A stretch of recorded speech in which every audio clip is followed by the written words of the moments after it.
Hi everyone, Nick here, welcome back. I get questions from friends or viewers on why I invest in index funds. Finance is a hobby of mine. I read dozens of books on investing, economics, I follow the markets, and so on.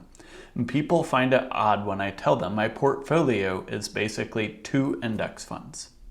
They ask me questions like, wouldn't you have an edge based on everything you've studied? Or doesn't avoiding investing in the bad companies help boost returns? And that shouldn't be too hard, right? Well, in this video, I'm going to go into 6 reasons why I invest in index funds. The first reason is I can leverage the collective wisdom of the market.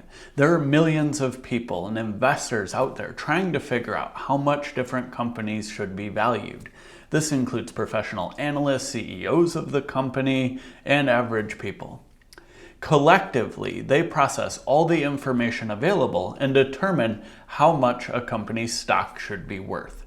If you aggregate all of the information that they have, you get what's called a market capitalization weighted index. That's what the S&P 500 is. So this entire outer rectangle is the S&P 500, and then each box within that is a specific company. So you can see Apple's the largest box within here, because it's the biggest company. The most money is invested in Apple. So the market capitalization weighted index is just taking all the money on how all the investors in the market decided to allocate capital and representing that in the index. This is very powerful because by using the index, you can just follow the collective knowledge of all the market participants. I actually prefer total market index funds to the S&P 500, like VTI from Vanguard, or VXUS, or VT. The second reason I invest in index funds is they are extremely well diversified. For example, this is VT, the Vanguard Total World Stock Market ETF. I made a separate video specifically on this ETF. It actually matches my entire portfolio. I hold 60% total US stock market and 40% total international, and I just adjust those weights to match what VT is. But if you look at the portfolio composition of VT, it holds over 9,500 stocks.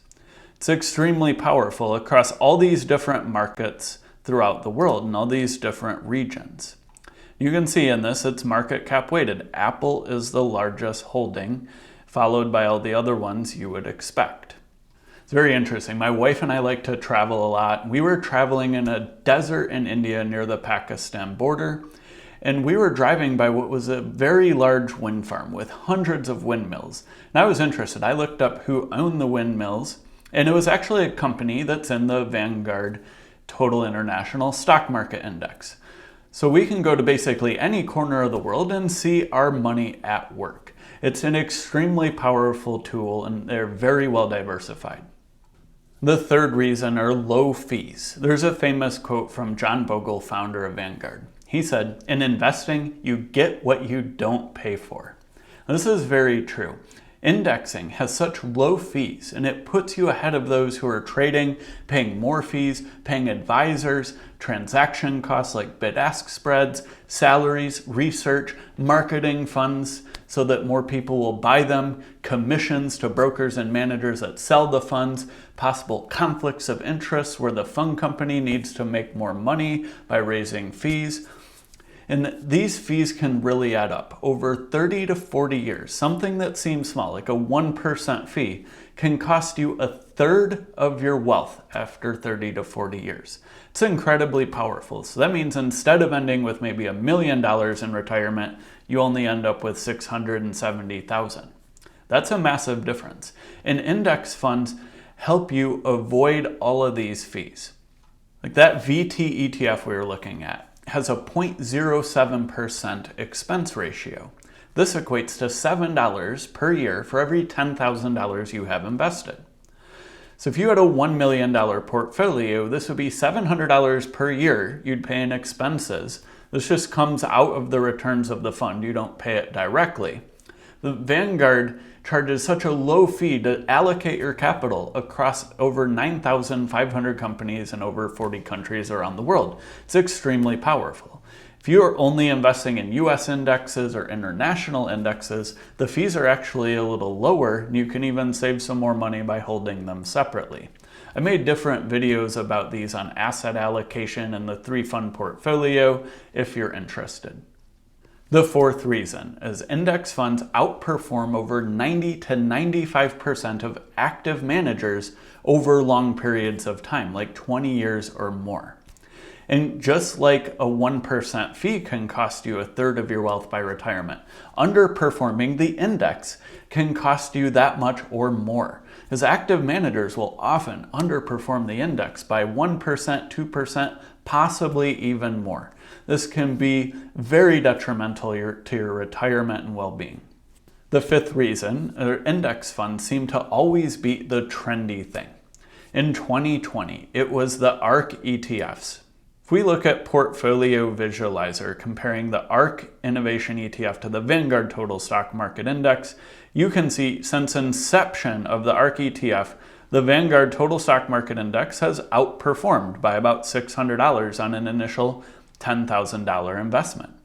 However, most people probably didn't buy this ETF back then. They were probably buying it in 2020 when it was going up like this, maybe around here. And if you hadn't bought this ETF until 2020, probably most people bought it. Let's just take a quick look at that.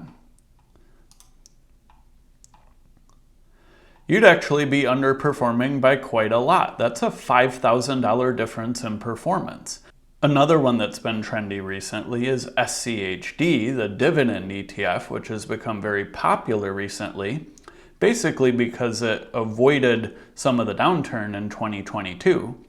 But now the Vanguard Total Stock Market Index is making up for that. You can actually see that comparatively, the Vanguard Total Stock Market Index is now outperforming SCHD since inception. Now, that's not a guarantee that the index funds will continue to outperform these other trendy options like ARK or SCHD. And even recently, a couple more were T-bills and I-bonds when people were piling into them in October, November timeframe, when the stock market was basically at a low and has returned 20% since then. On October 9th, I made a video on why I don't invest in I-bonds that went into some of these reasons in more details. My experience since I've been investing is that index funds are just a slow, steady way to build wealth. And they have actually turned out to do better than some of these trendy options like ARK or SCHD. Granted, SCHD still does pretty well, but indexing always seems to do quite well. The sixth reason, index funds are very simple and passive. I can simply just invest money into index funds month after month, and I can get the market return, which reflects the wisdom of all the investors in the market who are out there figuring out whether a company should get more capital, less capital, and so on. I don't have to get involved with paying high fees to fund managers and hoping that they outperform. I don't have to go do a bunch of research on my own. I can just enjoy my life, focus on my career, earning more income, and just investing for the long term. It's a very simple approach. I spend very little time thinking about how I invest my money.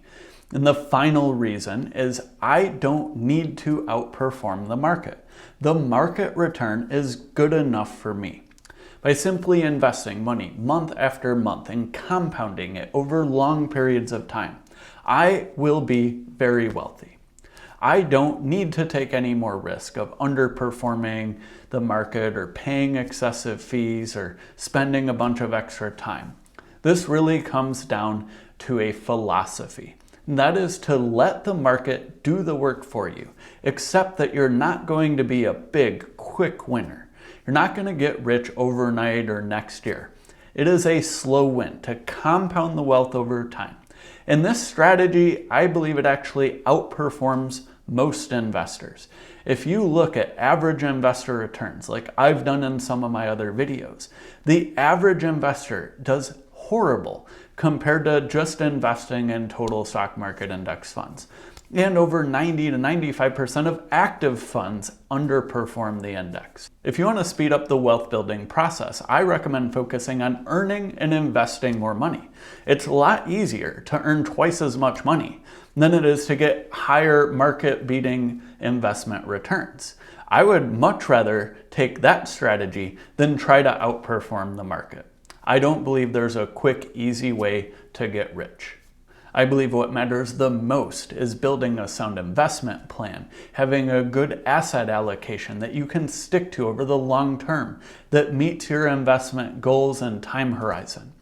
I've made different videos like the asset allocation video talking about modern portfolio theory and the portfolio I think is best for most investors, the 3-fund portfolio.